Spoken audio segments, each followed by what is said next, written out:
Hello and welcome to Tales from the Pit, the behind the lens access to the entertainment world and the creative people involved. Today, we're talking with Bobby Phillips. He's done a lot of different jobs with a lot of different acts. He's been out with Grayson Chance, Asking Alexandria. He's currently out with GWAR. Bobby, welcome to the show. Thank you for joining us. You're welcome. Thank you for having me. I appreciate it. Yeah. And you kind of coming in last minute. We have a lot of people that have shifting schedules, so thank you so much for being last minute on this. But we'd like to start off with maybe a little bit of history, if you don't mind. Maybe talk about your younger days. You're currently tour manager with GWAR. Was that something you were always interested in doing? Was it a music thing that you just worked your way through? But tell me about your younger days. How did you get in your path? This was not planned.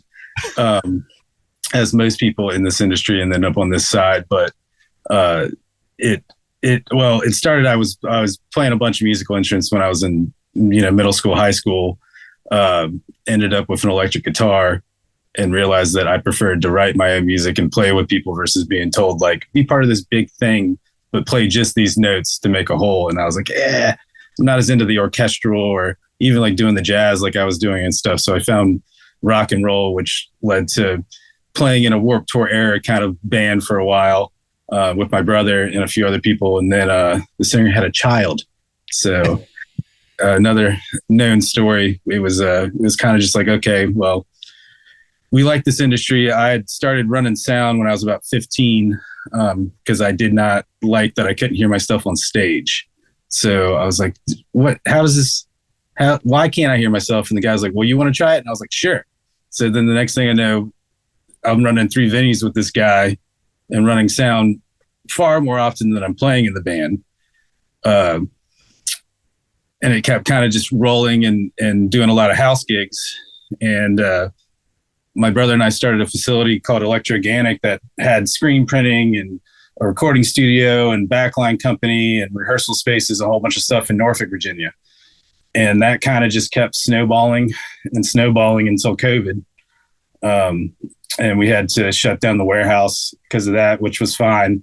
We were, it was kind of getting to the place in Norfolk where they didn't need a place like us anymore. A lot of people would split off into their own little storage units or buying houses in our 30s. So I focused more on touring again. And I've just been teaming since COVID and running sound for a bunch of bands. Nice. So that's kind of how I got here. Very DIY background. I mean, that's probably the pretty standard for a lot of people I've been talking with lately. Go ahead. I went to college. That's actually a funny story too. I went to Old Dominion University and the degree was actually an interdisciplinary study for music business. And at that point I was already working in all the venues. So I'm coming in tired and the teachers were like, what are you doing, man? And I was like, I'm doing all this and I'm playing in the band.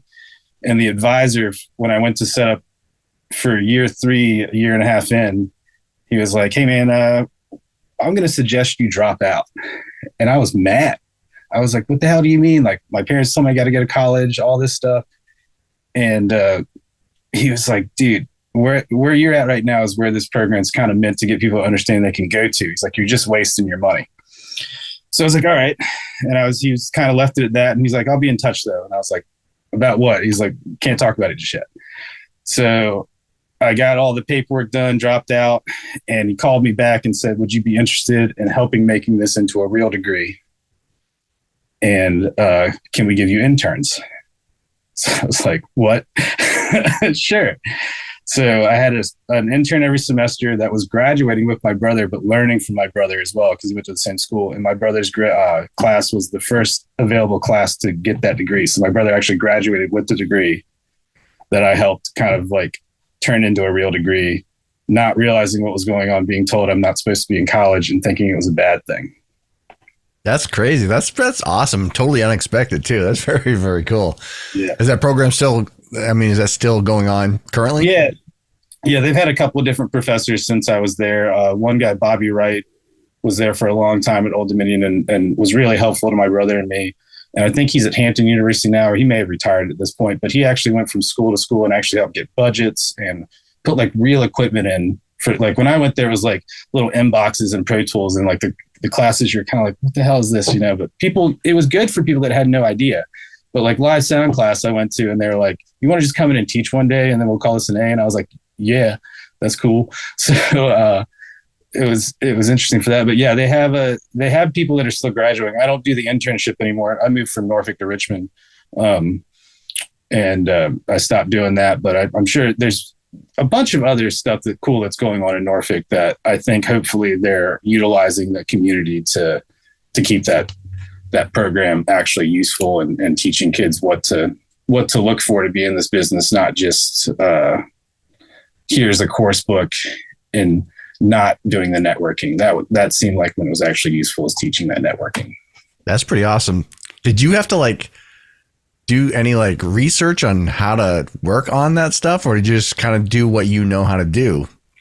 In what regards? In regards to the helping with the school. They just kind of talked to me about things and what actually have you found helpful? And I was actually going and finding a venue and learning what happens when a power amp comes undone and shocking the shit out of yourself the first time, and then realizing that's not great. Things like that. Or we're talking to people, I always did say too, if you've been in this business and you've not been really fucked over, thought your life is over at least twice, which the older I get, I realize it's a lot more than that. You're really not in this business. So teaching people what to look out for with that, or understand how to work with great hands or great staff or union houses, or what the difference between loading into a non-union house versus a union house means for the rules and the way you go about those things, all that kind of stuff is far more useful for knowing right off the gate than running into a situation where you touch a case and now you got a stagehand in your face screaming at you, which I get, it's their job. I'm glad they're there, but some people don't know these rules and realize that you guys have made a whole union to be those people to help us. If they don't know, they don't know, but it is something where we don't want to ever upset those people. We're glad they're there, but yep. It's that's just a great example of getting steamrolled. It just happens so often, but then also not doing contracts correctly and not getting paid. And a lot of young people were working for rates that are far beneath what they should be too. And it's just not knowing they're someone's talking them into doing something for X amount, and they're thinking some more money they made before at another job, but they're not realizing they could have looked and got a better rate, which now that band's going to be well, this guy did it for this. We're always doing this negotiation battle back up to actually right. Sheesh, yeah, definitely. I want to talk more about a lot of that stuff, but let's tell me more about how you went from just kind of being the musician to being behind the board and stuff like that. How did you get on? How'd you get start becoming a front of house or a monitor mixer or anything like that? It was like I said that. I was mad I couldn't hear myself on stage and talk to this guy, John. And then he just took a liking to me, and it turned into me working a couple times a week to all of a sudden there's 3 rooms that both of us are doing. But it was, I liked it. I think really this has been a joke, but it's serious.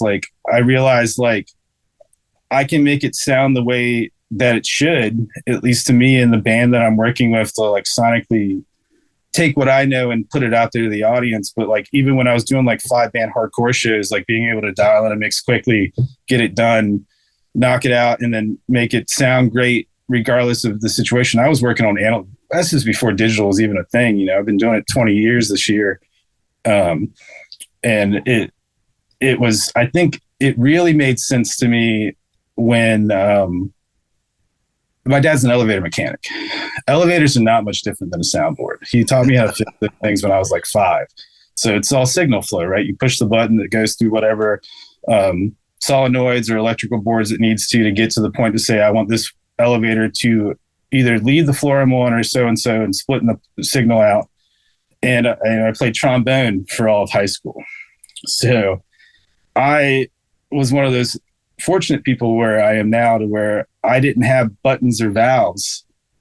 I had a slide and I had to figure out the notes. So I really learned keys and just frequencies in general from having that whole slide. So when I realized those two went together pretty well, this knob and this knob accentuates here and these frequencies in there, and like, oh, this, this fader can operate in two different ways, either go to these places or that place, and all this kind of stuff. It just made sense. And I sonically much more enjoyed, again, I think it almost full circle from the orchestra of being a part of that to orchestrating that to work with these people as like another member of a band sonically, and not just recreate what they do on a record, but do a live experience that we have the ability to add extra effects or really layer it or learn that band in a way that what you need to pull in or take out of for that specific room, and looking at the physics of it all and realizing you have a left and right speaker set, but really you have left, right, you have subs, you have front fills, you got balcony fills, you got hearing assist, and like realizing this puzzle is infinite of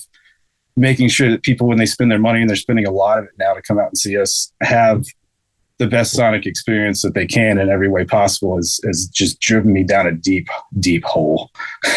And you're in a lot of very bizarre different rooms you've never been in. So you have to really kind of factor that in every day as you're going through that stuff too, right? Yeah. I have a couple songs that I use that when I first walk in a room, I work with the house engineer, and I'm always like, look, man, the room, I know the band. I don't really have an ego mixing. Like, I just want to have a great show. So it's like, if you want to tell me something sucks, great. Like, because when this room is empty, if there's certain frequencies jumping out that you think is going to go away, or the subs build up a lot of energy in the middle of the room. So make sure when you're listening to things, don't account for that, but also account for the fact that it's not really hitting somewhere else. And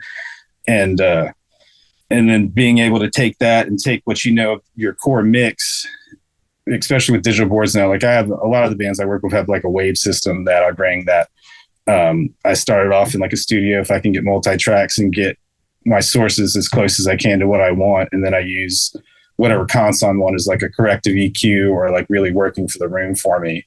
So that way I'm not rebuilding shit every single night. I'm able to really focus on, all right, I know this mix is going to sound good if I make the system sound good. And that is a big thing that a lot of people don't think of when they go into a place. They think like someone's just turning up a fader, and it's like, well, just turn that fader a little bit. It's like, that's not really how that works, and I think that's a big thing for people to really account for and think of too, is know a couple of tunes that like the back of your hand. I've been using this song Honey Badger by a guy named Eprog for probably close to 10 years, since I was I used to be front of house for Noah Cyrus, Miley's little sister.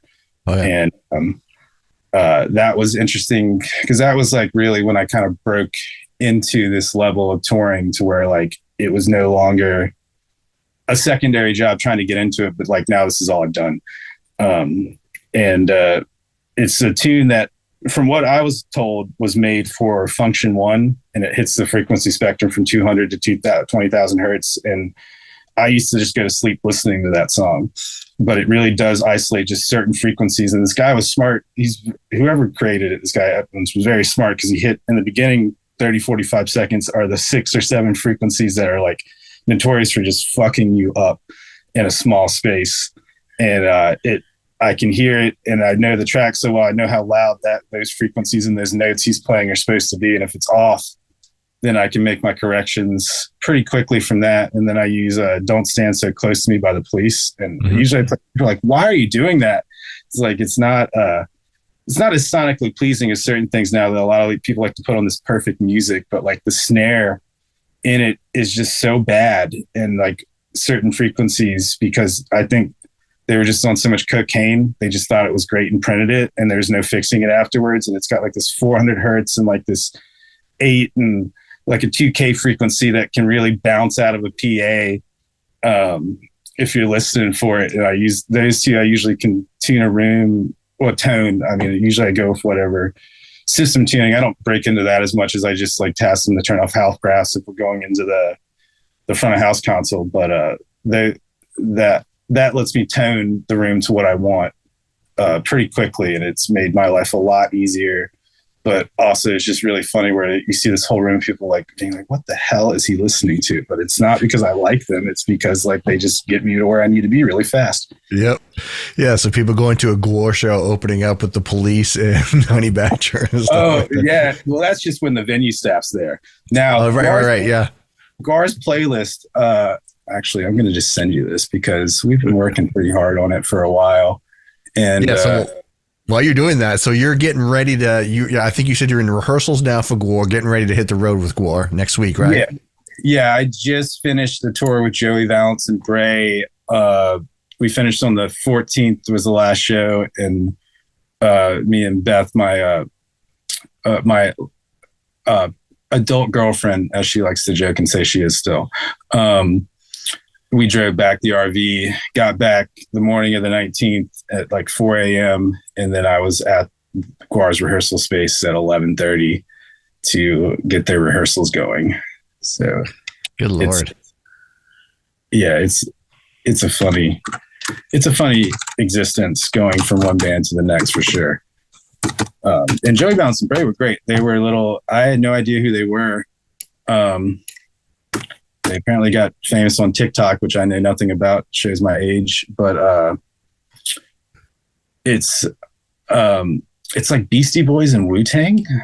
And it's the two of them, and they self-produce everything. And they have a DJ on stage, and they just go hard. Like, I would recommend everybody see them. The whole tour is sold out. Like, they've been around for 2 years.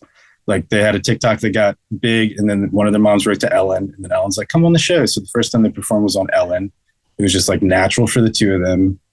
And they're gonna, I highly work checking them out, especially if you like that Beastie Boy styles. But the crowd was crazy. It was like TikTokers and fans of like Beastie Boys that were in like their 30s to 50s. And then for some reason, like 30-year-old to 40-year-old hardcore kids were just super good. And it's like mosh pits and all sorts of weird nonsense. What a bizarre mix of crowd, but actually it's a really cool mix of crowd. That's awesome. That's fucking really cool. Awesome. Like it was, it blew my mind, but it showed that music still, if it's something different than what you and I are used to, with like a lot of these rock bands, it is still alive and people want it. Yep. So no kidding. So yeah, so you go from as you just mentioned, a variety of different types of bands. So you're about to hit the road with GWAR. You've been with GWAR for a couple of years, you said? Yeah, I started in 2021, so this is year 3, I think. Yep. 2021, 2022. I took over in January of 2022, I think, and the first tour was in March.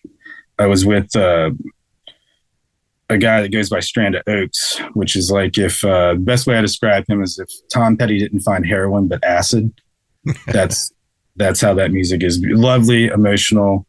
Yeah, great. But yeah, I went, and then that's another weird one. I went from that to GWAR, and they're unlike anything I have ever dealt with or will ever deal with for the rest of my life, I'm sure. Yeah, I mean, the amount of stuff going on for that band. Can you just talk about you haven't done one yet this year, but can you talk about what a day on the road with them is like for you? With GWAR? Yeah. I wake up crying. No, they are very, they know what they want, and they know they've been doing it a certain way to get that result for a long time, even though they know some of it is flawed. So when I came into it, it was I don't want to say it was a fight, but it was kind of a fight for them to see how some of these new processes of a newer school, I'm 35. So their other guy was with them 18 years.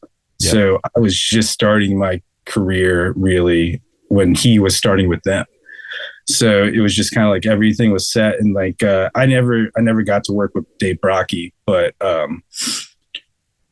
it was still operating like he was in the band, it was just when I took the gig, the Mike Bishop called me. He was like, hey man, you know what you're walking into, right? Like, you know what you're doing. And I was like, yeah, I got it. And he's like, all right, well, this band operates in chaos and always will. I said, no, it won't. And after the first year, they were like, there's not as much chaos anymore. So it was just kind of taking and seeing what was really great about a band being able to do this for 40 years and given the opportunity to help them grow.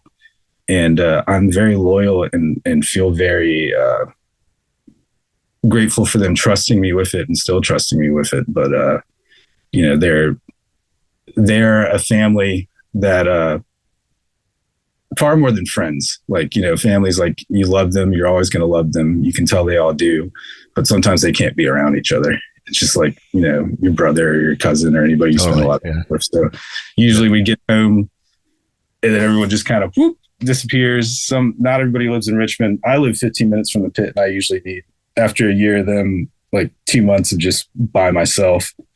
But I did 220 shows last year too. So when I got home in November, I didn't leave my house.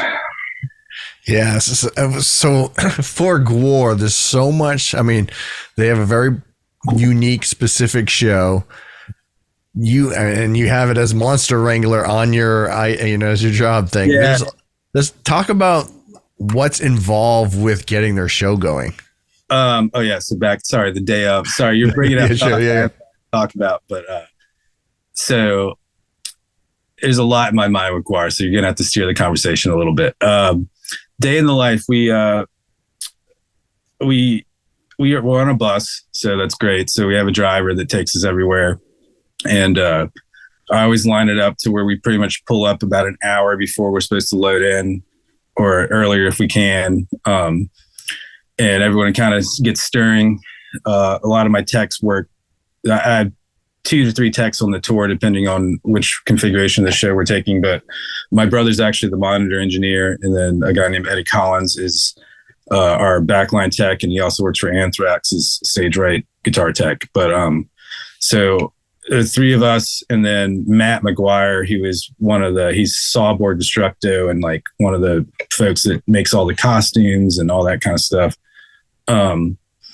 We'll usually walk in and kind of look at the room, look at the stage. If it's somewhere we've been before, we look and see if we're going with the plan we had last time or if anything needs to change. Figure out where we're going to fill our blood tanks, all that kind of stuff. And then I'll go check out like the green room and everything like that. Figure out where we're going to put our cases for wardrobe, for where usually the monsters for the show are opposite of Monitor World. And we carve a big amount of space out for all their road cases. And so it's private, so people can't see them change. And then I'll figure out where the band side of the 5 characters who play the instruments are going to change and get ready. We try to make it pretty close to the stage. A lot of them are on stilts. Looking for trip hazards. Is this tall enough to get the costume through? Is this wide enough to get the costume through? Is the space heated? It's amazing. After all these years, I still come in and they're like, oh, we always put them down this back hallway that's like dripping or stuff like that. So we're actually rewriting our rider right now to say like it needs to have HVAC. I mean, they're in their 50s. So, they get off stage, it's freezing cold and they're sweaty. It's like, that's how I ended up having no shows like 3 shows later. So we check all that stuff, make sure area's secure. Fans do like to try and get backstage and take props. So I'm always looking for that. So we just kind of get the lay of the land. And then I always have 6 or 8 hands there to help unload the semi truck. So at that point I break away and kind of just start doing the TM thing, checking on the band. Beth, she sends a lunch order to everybody at a restaurant. She gets the text back from everybody, hopefully quickly. Sometimes I got to chase people down, say, hey, did you look at the menu? We feed everybody. We have an app that tells us like bus stock, like stuff the guys like to have on the bus. If something runs out of something, Mike Dirks, ball sack will update the app and I'll see that coming through and know it's almost time to get that to the runner. Usually by then I've discussed with the venue people everything I need to, found my contacts, made it aware of anybody who's freaking out about the fact they're about to have blood sprayed everywhere is calmed down. Make sure we have towels. Towels are very important to these guys. Cause now they do a meet and greet every day too. So during the Mudvayne run, it sucked because they had to get dressed every day. So they're getting dressed twice. They're grumpy. Wear this costume sucks. anything over like an hour and a half for them is just torture. So like we try to keep them out of them as much as possible. But so they do like a meet and greet, out of costume, say hi to everybody. They get to watch a couple tunes. So by that point, I've gone out front, set up. I use a little Midas for them in a Waze rig. I've made that rig set up to where it sets up in about 5 minutes. So I get up, check on where I'm plugging in for the system. Is it left, right, sub, whatever my sends need to be. Listen to my 2 songs, go do some more TN stuff. Here on the radio, they're ready for sound check. Come up and watch fans talk to them for about 15 minutes and want them to be done with it so we can finish up. Then we'll get them on the stage, do like 2 or 3 tunes. If there's something they need to hit, we'll hit it.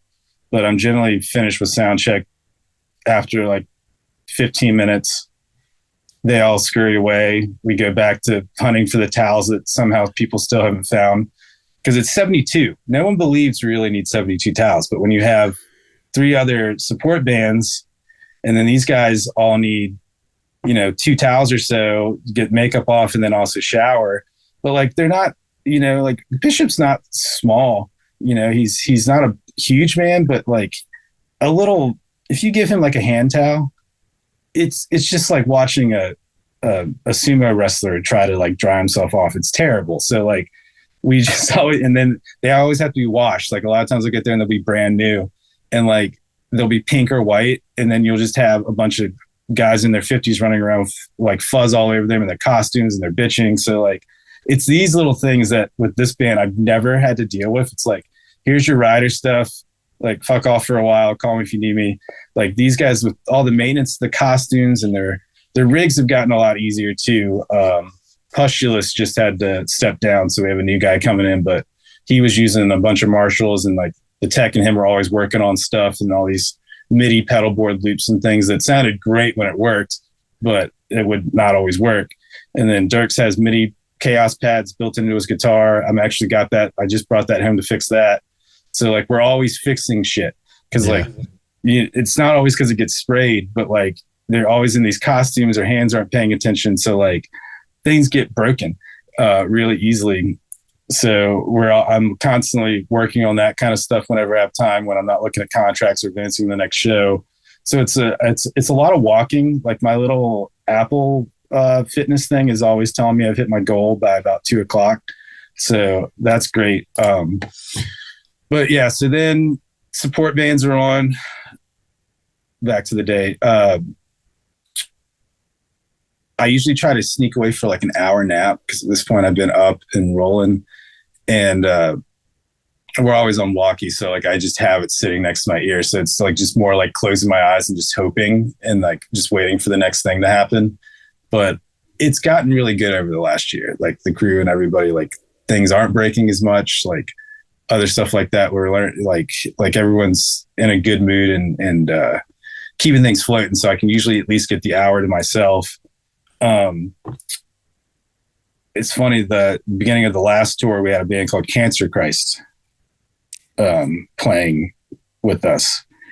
And I did not look them up like I should, but you think anybody that tours with GWAR, like there's a set of antics, and then there's things that you just should know you shouldn't do, probably, or like at least when you go from like a punk club that has no rules to like a venue like Live Nation like runs.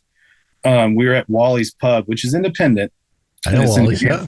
Yeah. So when I first met the Cancer Christ guys, they were like, "Oh yeah, so we got a little bit of blood." I was like, "That's fine. Just don't spray our shit up on the front of the stage."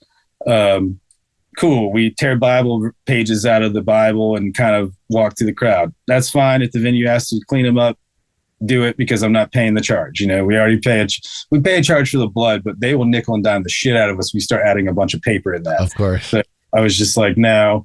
And they're like, okay, can we use our flamethrower? And I was like, what? What did you just say? Like, yeah, we have a flamethrower. I was like, not at any of these shows. And they're like, so not in the building. I was like, yeah, thinking like that's the end of it, right? Like, I didn't quite catch what he said at the end. So I go, everything's going great. First day of this tour, go to lay down. All of a sudden, my phone is going off the fucking hook. It's the promoter. He's like, "Hey, man, what's up with the flamethrower?" And I was like, "What?" And like, their set hasn't quite started yet. So I'm just like, what do you mean? And then I get a video, and they're out front of Wally's in the street, firing off this flamethrower in Catholic priest robes. One of them is the singer, and the rest are wearing reptile masks with blood smeared all over them. Now, these guys are all from LA. The singer is not toured. He told me he worked in the video, like the movie industry before that. He is a very, very nice creature, but pushes the boundaries, right? So he's out there spraying this thing and screaming in the middle of conservative New Hampshire when we're at a essentially what I believe is a biker bar, you know, and they don't know what to do. So I was like, all right, no more flamethrower. It's like, stop that. They went in and did their set. The Bible verse thing definitely didn't go over well. So they still did that here and there, but it became less and less as I think they realized you can't do it everywhere. So we're in New York after that. I'll just go into this real quick. He's getting joked by the hands for his stutter. He pulls the fire phone and goes, "Mom, I want to go home," and throws it down. All of a sudden I got the venue calling me. They just intercepted a call through maintenance to the fire department. Like, if they don't get an answer, the fire, like if you pick that thing up and hang up and it makes it to the fire station, they have to send somebody out. And then if it's a fake call, you got to pay the bill for it. So I got lucky that I didn't have to figure out how to pay however many thousands of dollars for the fire truck to come out, because this maintenance guy, who they said is like the dude from the IT Crowd. Have you ever seen that show? Yeah. What his name is that hides in the server room. That was essentially their version of this guy. That the guy was like, "I haven't seen him in 2 years, and here he comes." So having to deal with that. And then I had to have a talk with the guy, and I was like, "I need you to learn how to read the room." And we were with a bunch of people that didn't need to hear that conversation. He's like, "I'm really good at that." And I was like, "Really?" Like, look around. I'm like, "We did." So we had to establish some ground rules, and he stayed in the green room for the rest of the tour, except for a couple other instances. So there's a lot of days that I have things like that. Hey, I just want to jump in here real quick and say that if you're enjoying the show, please check us out on all podcast locations and on YouTube. Search for Tales from the Pit podcast. Please remember to like and subscribe. It helps us grow the show. All right, back to the show. We've had support bands out where the singer had an alcohol problem, and I've had to kind of wrangle him at the end of the night to make sure he was where he was supposed to be and things like that. And so that's not always just specific to GWAR. That's shit I have to deal with a bunch of tours. Usually support bands that are newer to the scene and are still thinking it's like Motley Crue times, and not realizing like this is not how you can act anymore. So I usually get that crowd in like the first week, where I know the band will not be there anymore. So after that, if I'm done with all that shit, take my nap, enjoy, I'll sometimes watch some of the opening bands, but I'm really weird about using my ears before I mix, just because I'm about to do an hour and a half or whatever. A couple people go backstage to do a photo with the band. They come back out. We start the show. Usually I have a bunch of plastic out front. They're really good about not hitting me, but they will come very close. It's amazing how accurate those guys are with those blood guns. Like, they have an air compressor on stage that they can dial in and out, and I think they can probably hit up to about 80 feet away if they want, but we usually dial for about 40, or like really they'll dial it in by aiming to like the left or the right of the sound booth, and if it goes past me, then they'll turn it down, but they're always readjusting the pressure. And there's one time in the last tour at the Masquerade, I guess one of the Scott Brian, he's Testicles, so he's the guy that fills the blood tanks. If you ever seen the GWAR documentary, he's the guy at the very beginning smoking a cigarette, filling the blood tanks.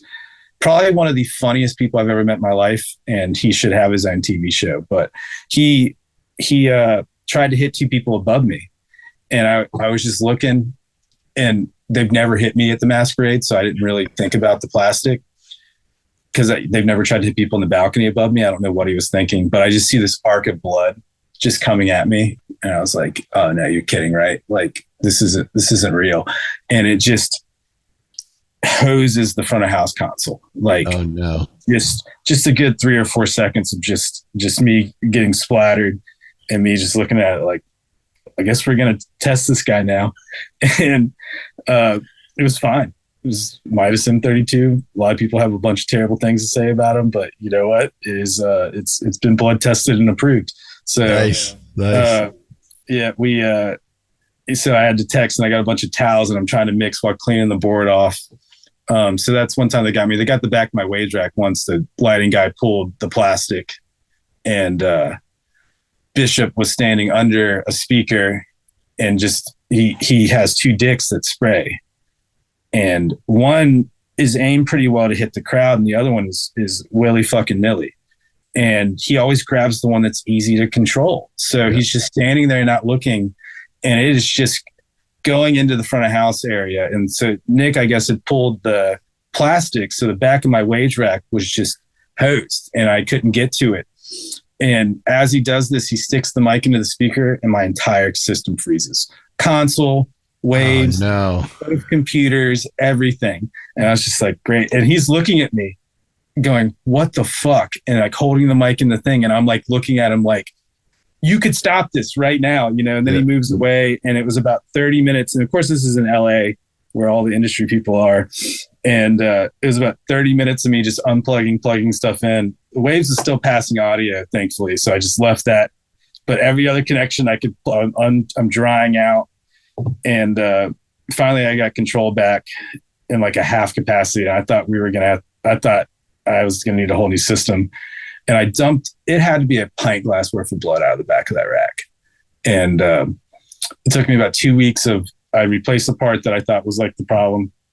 And then 2 days later, something else, and then something else. And it took about 2 weeks to get it back up and running, blew up one of the computers, like things like that. So I would have to take the whole computer apart and take the little watch battery out of the computer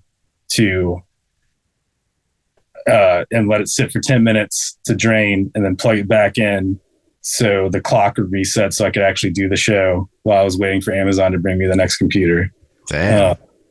But yeah, B-Link, little like Intel NUC units. They're like $200. Runs Super Rack really well. Runs a lot of the audio stuff. Highly recommended to anybody. But yeah, that 2-day shipping when you need a new one, and then the fact you're only spending $140 at a time. It's a great little throwaway computer.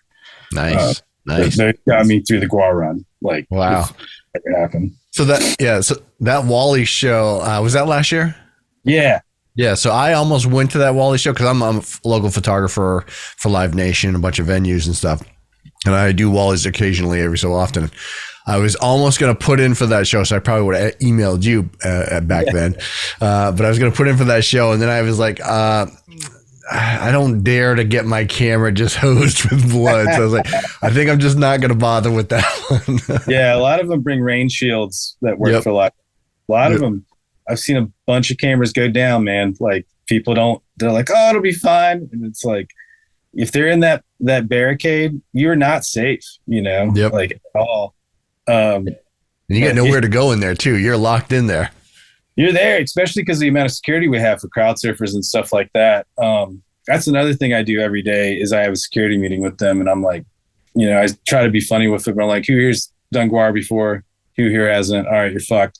And like everyone gets a good laugh, and then we talk. And we really do have to make it very clear, like there's a circus sideshow happening right behind you, and you can't turn around and look, because as soon as you do, you're going to get kicked in the face or someone's going to drop. So I have to make it very clear to them, like, all you're going to see behind you is a bunch of spraying dicks, and they're going to spray you because they also want you to watch the crowd. So we've had a couple where the security wouldn't catch people and stuff, and we've had to go down there and take care of it, you know, and it's embarrassing for the venue.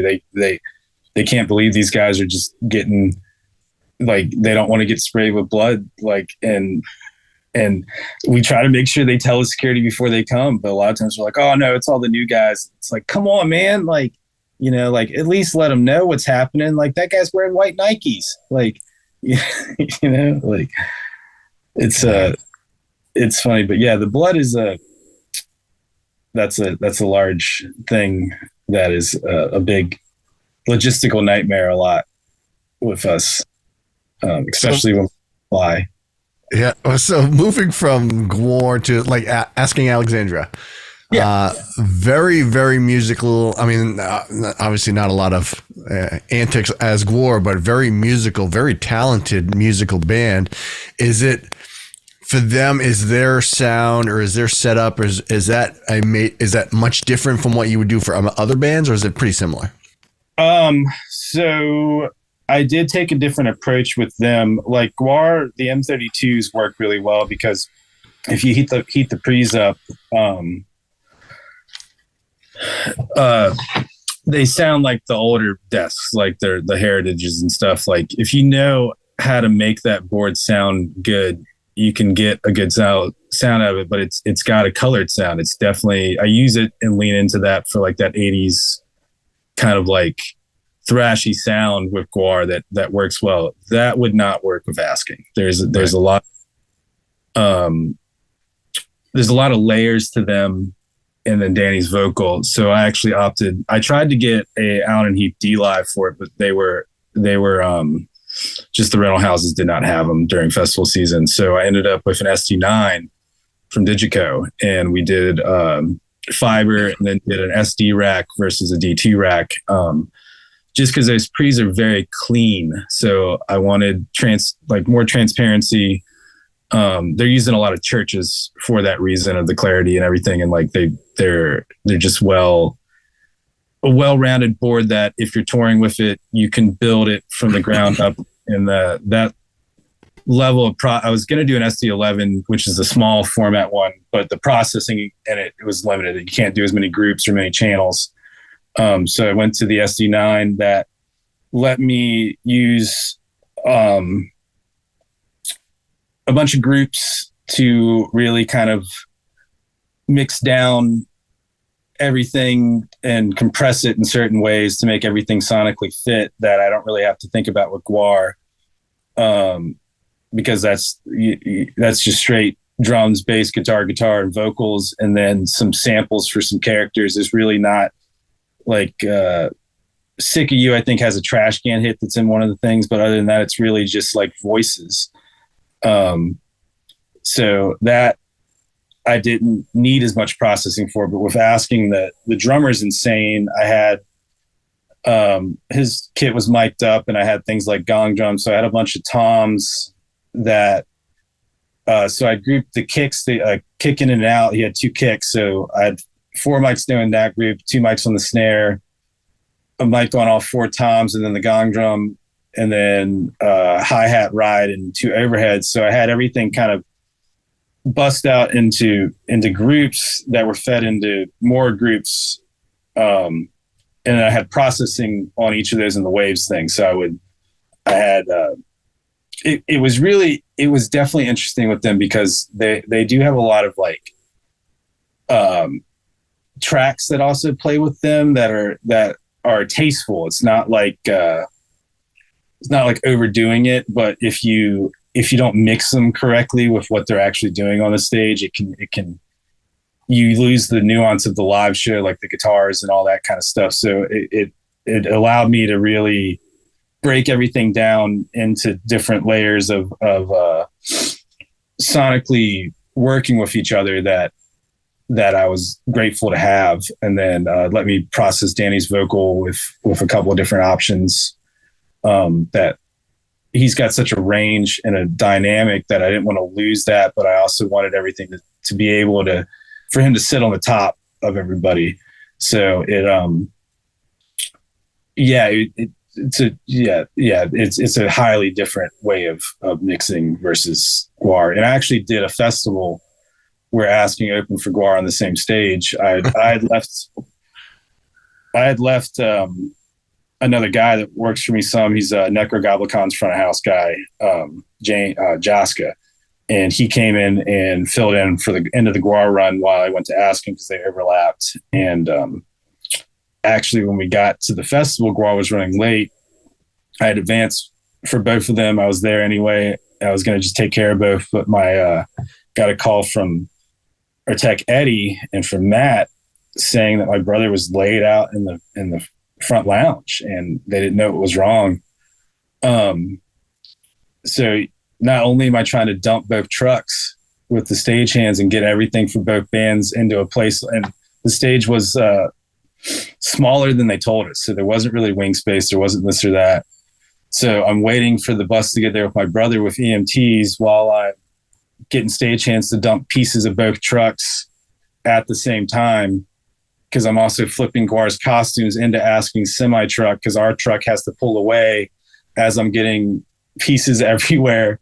So that's sometimes the tour manager, you just have to do shit, like, and when you work for multiple bands, like no one ever has both their bands show up and play a back-to-back time slot. Like that's never been a thing. But I was glad I was there, because when we got my brother off the bus, he went to the medic tent and we had done that Mudvayne run for a month and a half. So, I don't think he was drinking enough water, and he finally just got hit, and they put like 3 bags of saline in him, and he slept from like 11 that morning until like 4 or 5 when he finally got up in the medical tent. And I'd gotten both our monitor worlds set up, both our front of houses, been checking on him. And then I got him to go drink a bottle of water and get in bed, and he was out again till midnight.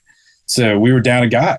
So, and he sets up, Eddie, bless him, sets up the drum kit, all the guitars, everything like that. Like the guys do help here and there, but most of the time Eddie's just got it. But then my brother handles all the audio world. So he was down his other guy. We're trying to set up during this festival with everything going on.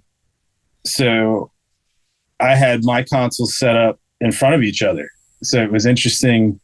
So, and this was maybe the 4th show with Asking I had done.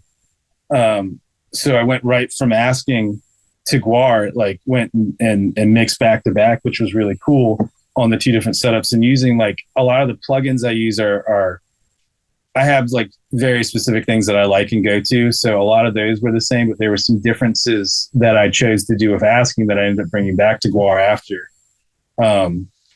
But it was interesting to hear what a brand like Digico, with still using the same concept of waves, the clarity in that console and just how clean that mix was 4 shows in, and then going to a show file and a console I've been using for 200 plus shows that I've dialed in this mix. And it sounded sonically like a toy, almost, a $3,000 desk versus a however much 40, 60,000 the other desk is in the stage rack. And just hearing the sonical differences that if I would have just, it was wild. I don't really know how to describe it other than like, goddamn, I really understand like why these consoles are this much money versus these other ones. And it's not that it sounded bad. Like I had people that come up and tell me they never heard GWAR sound that way, which is always a great compliment. So I was still getting that, but like just hearing that back-to-back difference was something that I'm grateful to know, because then I can use that knowledge later on and be like, well, this is why we need to spend this on this or rent. But yeah, no kidding. It still works well. What's the difference between like the GWAR crew and the Asking crew? Is there a different how many people on each team? Do you know? It's so GWAR is a monitor engineer and playback, and then backline tech.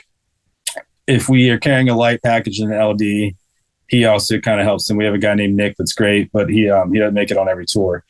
But so the 3 of them, and then a merch person, and then Scott and Margaret are both. Margaret works in the shop and does wonderful work on the costumes and stuff during the year, but when she tours, her and Scott both take care of like laying down the carpets and getting the blood tanks ready, and then Bob, Matt, and the 2 of them get their whole world straight. So like some of them double dip as crew and band, I would say.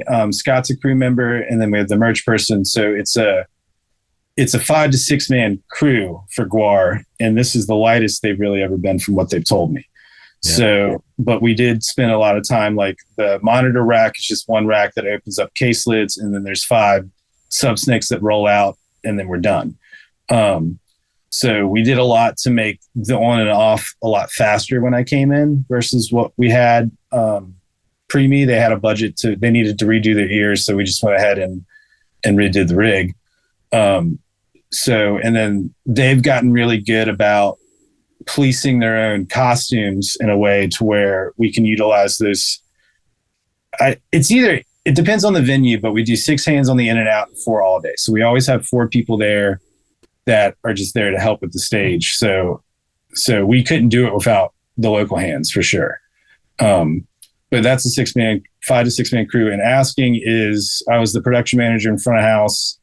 We had a drum tech and a guitar tech. And then our tour manager, Steven, he would handle monitors and playback during sound check in the show, but he didn't set up anything. So we had 4 hands a day for that, 4 on the in and 2 on the out. So we would dump the truck. I would set up the monitor world, the guitar tech would handle her world, and then drum tech would handle his world. And we were usually up in about 45 minutes with them. GWAR is about 45 minutes to an hour if everything's going right. Like we have it, like the drums are on a rolling riser now. So it really is a lot of prep work and looking at it the longer you've been with a band and say, how can we shave a minute? How can we shave 5 minutes? Not like it's just doing those slight tweaks that allow you to run a lighter crew. And luckily with GWAR, because we're running a lighter crew, the budgets, they didn't just take that money away. They reallocated it and actually paying correctly. Nice. So it's a good, it works. It's not like would they like another person? Yeah. But we're running 13 deep on a 12 bunk bus right now. So we just don't have, that's why the LD can't always come. We just found a 14 passenger bunk that we got booked for other tours so he can come back out. But until we can afford 2 tour buses, which is an insane expense. Yeah, totally. Yeah. We have to run that way. Asking would have been cool to have one more tech just because of the amount of guitar tech changes they have and all that. But Liz, they have this girl, Liz, that is awesome. So she's handling that. And then I brought in, my buddy Derek. They were looking for a new drum tech, and he's run a backline company in Virginia Beach, worked there for a long time. So I asked him if he wanted to take the step up, and he was like, yeah. And he came in and he's killing it. That guy, James, the drummer, breaks so many cymbals. It's like watching a NASCAR stop with Derek. He's got such a rhythm with him that he knows what James is playing. And when he goes to do a hi-hat part, he'll have that ride switch before James even looks back over.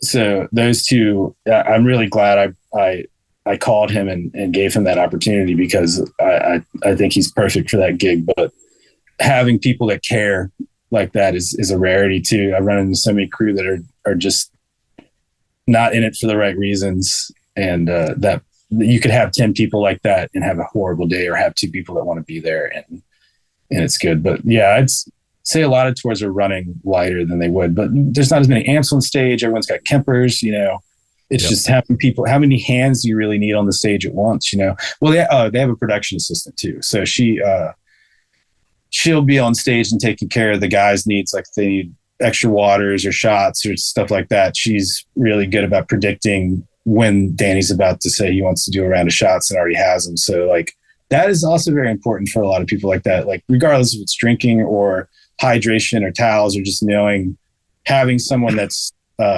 watching the band all the time and making sure their little things are taken care of so they can focus on the show is huge. If I could have her out on GWAR all the time, I would, but a lot of the time I'm doing all their stuff. Going back to your tour manager stuff, for maybe specifically right now for GWAR, how far at the beginning of a tour production are you involved? I know you're doing rehearsals. Are you involved with any design, any sort of, obviously, are you advancing the shows and stuff like that? What's involved? Yeah. So with GWAR, it is a year-round job. It's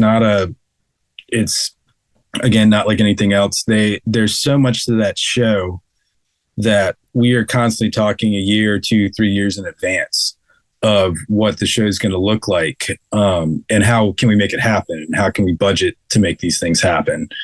But they also do trust me because I'm really the only one that's seen every show since I've been there. They really trust if I say something didn't work or this or that too. So there's a lot of times where they'll run skits by me and just see what I think, it's great. It's funny. We were talking about who were you going to kill in Canada. We're doing this next run is mostly Canada. which they haven't been to in a while. So I call up my buddy Dougal is actually the lighting guy for the Vancouver Canucks. He's hilarious. He tours with me all the time, but I called him. He's like, I cannot believe the questions you asked me. So then he starts like naming off people of like, Canadians think this is funny, or they'll think that's funny. So that's year round. We're always talking about like what should be done in the show. And then we've been working so much, like Brent just left the band. He's got family stuff back home he's focusing more on, and we have a new guy coming in, and he went from the Marshalls to a Kemper. So now we've just eliminated rigs on the stage and put them in the guitar world and all that. So we're always talking about stuff like that, of how to make everyone's lives easier as well. So that's a constant, which I'm really grateful we do all the time, because if we waited like any other band and tried to do it all in 2 weeks, someone would get hurt. So, and I'm always talking with management about what our touring schedule looks like and things, and figuring out routings. And if there's this like fly date they want us to do, is it better for us to turn it into a 2-week run or things like that? So I'm involved in a lot of that, of the logistics, and I do all the budgeting. So I've got a template for them now that I've built over the years that I adjust. And so I'm always running budgets for what, if we think it's worth doing things too. So it's that band is not cheap to run at all. Right.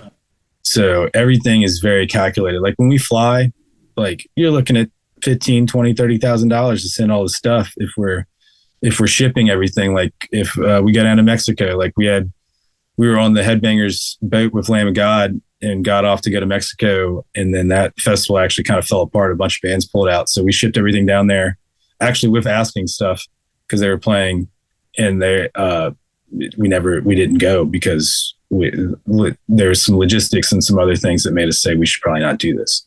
But like we still had to pay that bill, and shipping everything to Europe. My dad actually built the road case for the blood tanks that we take to Europe. So I know the weights of that. I have to we base everything around that. That has to go. We have no show without that. Yeah. We have no show without costumes. Like we just pieced together from old costumes, like a B rig of things where we still have to take some stuff from the A. So like now we have a B set of costumes of older stuff that we think about shipping or leapfrogging things. So like now that, and it's funny, a lot of people didn't realize GWAR was still playing. So we're getting a lot of offers from around the world. And now it's like, how do we do this? Like another bit, like Asking, I was just talking to their TM, they're doing South America and Australia back to back.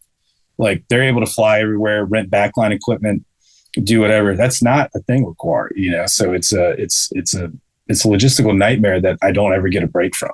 So, we're prepping for them all the time. And then I got home at 4 a.m. from this Joey Valence and Brae tour, and I was at the pit at 11 a.m.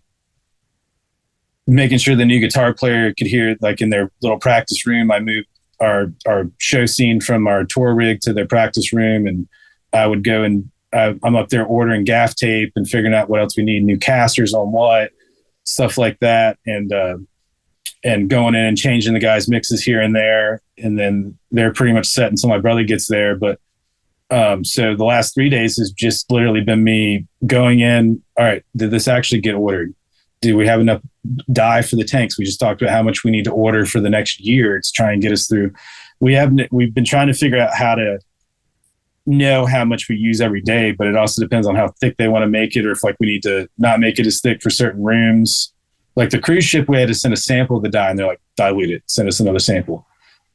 Oh, need you to dilute it more because they're worried about the wood decks. So like we're doing that kind of stuff like 4, 8, 9 months ahead of a show that you don't have to think about, or making sure that the wherever they're going to have us dress, like the booking agent sends me rooms before they even offer any now, because if there's not enough space for them to get dressed, then we can't do a show. So it's either like, do we have a back alley and they're going to go dress in the semi? Are you going to have blower heaters there? Are we going to have 20 amp outlets accessible?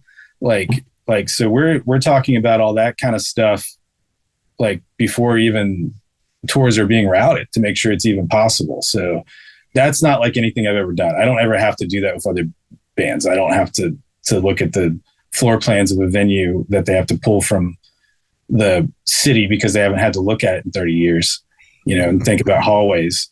Yeah. So yeah, that is a special case. I got that gig. I was filling in for their normal front of house because he was out with Sleep Token. And Steve in the team usually did the PMing. So he was like, well, do you want to do this and I'll pay you extra? And I was like, yeah. So we started advancing about 2 weeks out, but I had 2 weeks before that of finding my audio package and the drum tech. So that was about a month, I would say a month out for them of like actually starting to do things. And then it's interesting figuring out like what's actually billable hours or what is like part of your advance rate. So cause I usually ask for a week of pay for every 4 weeks of tour. So that's like doing the actual advancing and all that kind of stuff. But like, if I got to stop doing that and going and fixing a rig, like, am I billing for that? Or is it like, is this really, so it depends on the group with that too. And like how long, Grace and Chance, that only took me like a week cause I was just advancing it, everything. We were flying everywhere. It just really depends. I mean, it depends on how well you want it to run, if you're waiting, like I don't like to give more than like 2 weeks. I don't like to send advances more than that because things change. But like, if you're waiting till like 4 days before a show to send an email to the venue and then you're mad because your deli tray's not there, like, sorry, so like we try to always give them at least 2. If they hit us up earlier because they want a question, we'll answer. But a lot of times I'll be like, this will be answered in the advance and you'll get it 2 weeks before the show. Like there's no reason to talk about this 3 months from now. So there's a fine line of advancing too much or too early. And then, depends on how complex your rigs are, how competent your techs are, like how much time do they really need to get things done, and how much prep work. Like with GWAR, I'm here, I've lived 15 minutes away. So like, it's easy for me to go in there and just fix something. But, other tours I'm flying into Nashville or LA and it's like, you got to make sure everything's there. So there's not really a great answer to that other than whatever you feel is appropriate for you not to have a heart attack. Yeah. That's a lot of preparation. I mean, that's so much work. I mean, you're doing so much work covering with all that stuff when you're not on the road. What are you doing in your downtime to kind of, regroup and sort of reestablish yourself? What do you do in that time period? I have a lovely house in the suburbs now that we rent, while we're trying to find a house to buy. And so generally my honey-do list is about 1 million items long when I get back home. So I usually try to take care of at least some of that. Back in the day when I was younger, it would be going to the bars all the time, but I quit drinking and all that extra stuff. So like I've been rediscovering fun things to do. Like I actually haven't really figured out what my new hobbies are yet. Beth did get me a PlayStation for my birthday. So I've been playing video games, but like I've also been trying not to go too deep into that and get sucked in. So I've been working on a new baritone Telecaster. So I just finished the standing on that. I got to wire it up. And, so I'm still playing here. I try to, it sucks because I'm around so much music that when I'm home, it's like, it's podcasts in silence and TV shows.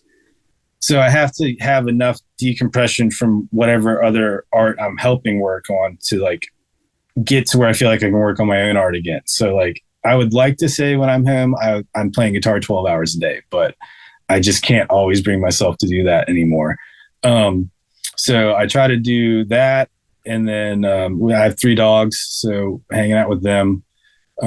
Family, I went a lot of years without really making the effort to see family in my 20s. So I've taken a lot of time to like try to figure out hanging out with them and not overbearing myself with too much emotional and social interaction. So it's a fine line on that too. But yeah, hanging out with them and doing stuff. But I would like to say I would like to go on hikes and things like that, but I'm never home during the summer. Generally March to November, I'm gone. This year it's January to November. So it's you're home and you're cold. I live in Virginia. It sucks. So yeah, it's hanging out in the house a lot. But yeah, I'm in Portland, Maine, so I certainly know how you feel. All my summer, I work for a bank in Hampshire Pavilion, Meadowbrook, and during the summer, and yeah, winter times is just kind of hibernate the best you can, and just kind of, I mean, that's when I do all the podcasting this time of year because summertime is just crazy. So yeah. So I mean, I think you said it. You're on pretty much on the road all year this year, but is there any other projects you got coming up that you can talk about or anything like that? Yeah, so I'm going out with a band called Icon for Hire. So Icon and Joey Valence and Brae, and GWAR, I advance everything for all of them. So even if I'm not on the road with them, I'm still advancing their shows, and I'm still putting in all the master tour information. I'm also my own travel agent, so I book all the flights, all the hotels. So I do all that kind of stuff for them too. So I've got a run I'm doing with Icon. GWAR is more than likely going to announce more stuff. The Joey Valence and Brae stuff, we just finished that tour, but they're working on new stuff. So all three of them, asking whenever their guy can't do it, I told him I would do it. So I've got them, and I've got, I mean, there's a bunch of bands that I never know, you know. It's like I'll get a lot, like the Joey Valence and Brae thing came from a manager that used to work in the same office as their manager and look for somebody. I had no plans on being on the road in January and February, and I got a call December 15th. I was like, okay. So it's forgot where we were on that. I was just thinking about, no, I don't see home. Yeah. You're a busy guy. I totally get it. Yeah. So for stuff like, there's people joining the industry and trying to understand how it works, and, they want to jump in. I kind of have a two-part question is, what would you say to people who want to get into the industry? And then also, what do you do to help you prevent from burnout? Because you got a lot going on and you're going to get overloaded at certain times. How do you deal with that as well? So, yeah. Okay. Yeah. So we'll start with like getting into the industry.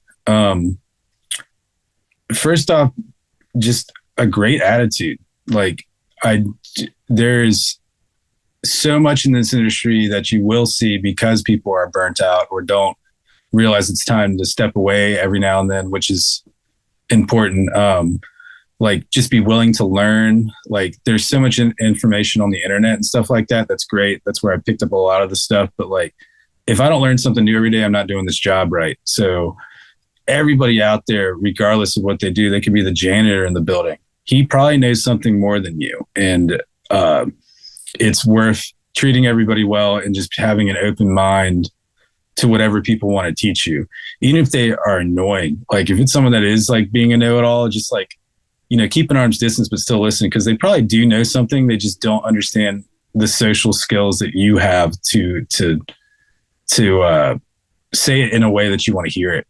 So pay attention, be aware of your surroundings all the time. Like this isn't a safe job. It's not a dangerous job either, but like you do have cases that weigh 400, 800 pounds that are on wheels. They can split a shin real fast. Just different things like that. Chains when they're hanging stuff, like be aware. Don't walk through people's workspace when they're doing things like that. Like those kind of things are always, people will remember that and don't want to have you back around because, you're all working together as a team. Spend time in your local venues, like get to know people. Like I started doing sound because I just talked to the sound guy, and just be friendly. Don't be overbearing, but like, if it's something you want to do, no one's going to hand it to you. There are so many people that want to do this job. They may not like it once they're in it, but there are so many people that want to do this job. You don't stick out. So you have to make it a priority to stick out. Look at how many bands are doing things and how many are way better than what's on the radio or this or that, but they're not doing anything to stick out, so you have to do it tastefully and be aware. But that'll all go a long way.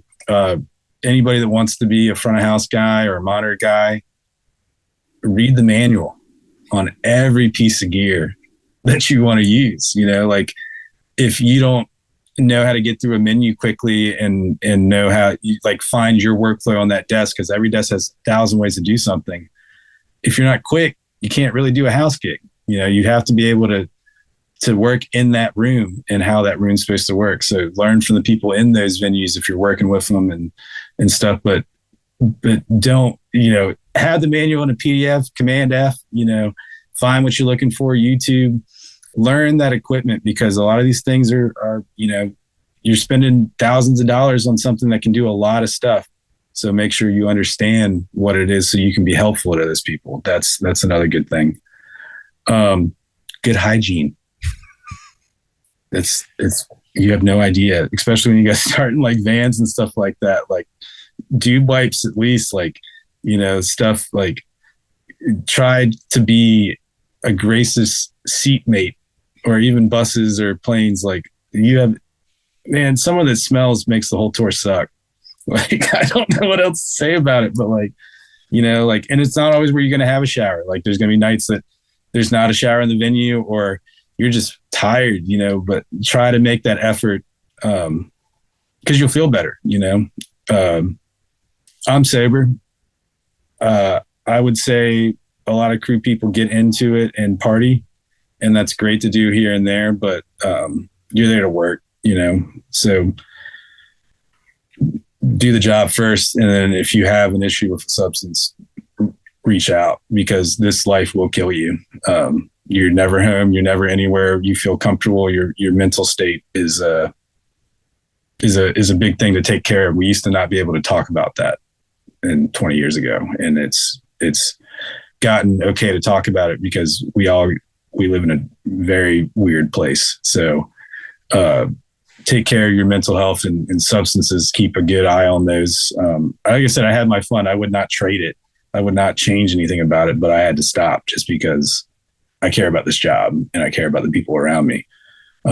So take care of yourself physically, try to eat well. And, a therapist is never a bad thing. Mine will tell you that. So that kind of leads into burnout.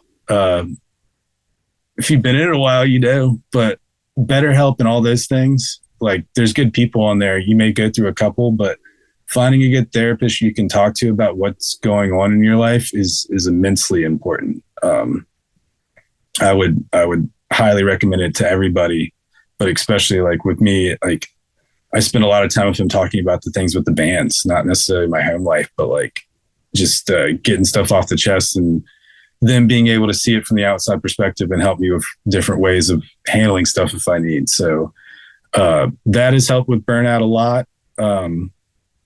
Getting sober helped with burnout a lot, because like I think I was living in a perpetual years of get up, do the job, get done, go drink, you know, find something to keep you up, keep going. It was like that in my 20s. And during COVID, I realized it wasn't sustainable. So keeping yourself off of that kind of stuff, because if you're doing that shit a lot, you're running from something. So find out what it is, because not only was I running from everything at home by touring all the time, I was also running from what was going on at home or on the tour with booze. So if you catch yourself starting to want that kind of stuff, think about, is it time to take a break? Because if you like being in this business, it's going to eat you regardless. Like you're going to have rough days. And my job is to be fine all the time. So I'm always calm and fine. The few that know me really well know when something's up, but you can't hold all that in all the time. You have to be able to talk about it, and don't do it, you know, don't overload the crew, like have somebody outside of it, you know, spend the time with your family, but, you know, try not to stay in a venue the whole day either. Like, you know, if you're just around loud noises all the time, you're wearing away your ears. You got it because you love music, you know, wear earplugs, do whatever. If you're a front of house guy, like my theory on it is if I have to wear earplugs, I'm doing something wrong. So if I wear them on other people's sets because I want my ears right for my set, but like I also think people need to learn more about sound pressure level and like how long you can stay in that. I actually had a really good conversation with the guy from Sensophonics. He's part of the WHO, and they're doing a big initiative in the venues to try and explain the difference between like listening at 100 dB versus 105, which that doesn't seem like a big number, but the way SPL works, like you're cutting the time you can spend in music from 45 minutes without a break to 20 minutes without a break real fast. So, right. Yeah. Having your ears ringing all the time and stuff is going to drive you nuts, and that'll make you question why you're there. It's rough. And I'm the worst one to say this because I go from tour to tour to tour, but try to take breaks, but I haven't really met many that can just keep going like I do, but right around like 9-month mark is my, like, I need to be away from everybody. So it's know the signs of your brain. And if you don't know them yet, because you're learning, again, therapy, like things that can help you identify that stuff, because this is an industry that will take advantage of you over and over and over again if you're not aware, and you can't be aware of that if you're not aware of yourself. Right. Right. Great advice. I really appreciate that. Yeah, definitely. So, I mean, we've covered a lot. I can't thank you enough for jumping in here. Do you have any socials you want to share? Where do people go find you? Are you active on any of that stuff? Yeah, I'm not as active on like Instagram as I should be, but it's at Bobbert Grizz. So it's like Robert just with a B at the beginning. That's mostly the only place I post stuff. But and then I have a website that's electroganic.org. I don't really do much with that anymore because like you can contact me through there if you're looking for somebody, but otherwise like Instagram's easier to get a hold of me, or my email is bobbert@electroganic.org. I can send that over too. But yeah, most of the time I'm just kind of living life actually there, and I don't do the socials as much as I should, but things get popped up there. There's a good picture of ball sack and a dog and other stuff, so it's usually related to touring or dogs. Nice. Well, man, thank you so much for joining me. I really appreciate it.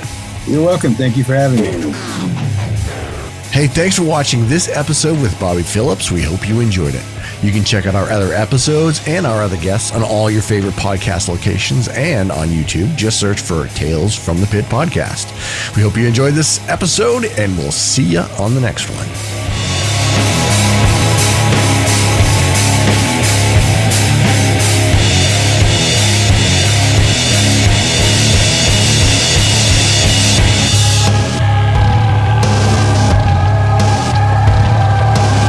This episode was edited and produced by me, Jason Lavasser.